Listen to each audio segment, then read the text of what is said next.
گنہگار آدمی ہو اس کی دعا اللہ اسے دعا مانگ کر اللہ سے امیدوار رہنا چاہیے قبولیت کا.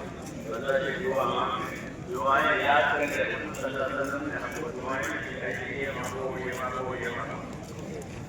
تعلیم یہ ہے کہ جواب بچوں کے بچوں کی طرح ڈاکومنٹ مانگے، معمولی چیز مانگے، اللہ سے کیا مانگنا ہے تو وہ بھی ہم کو سکھایا ہے.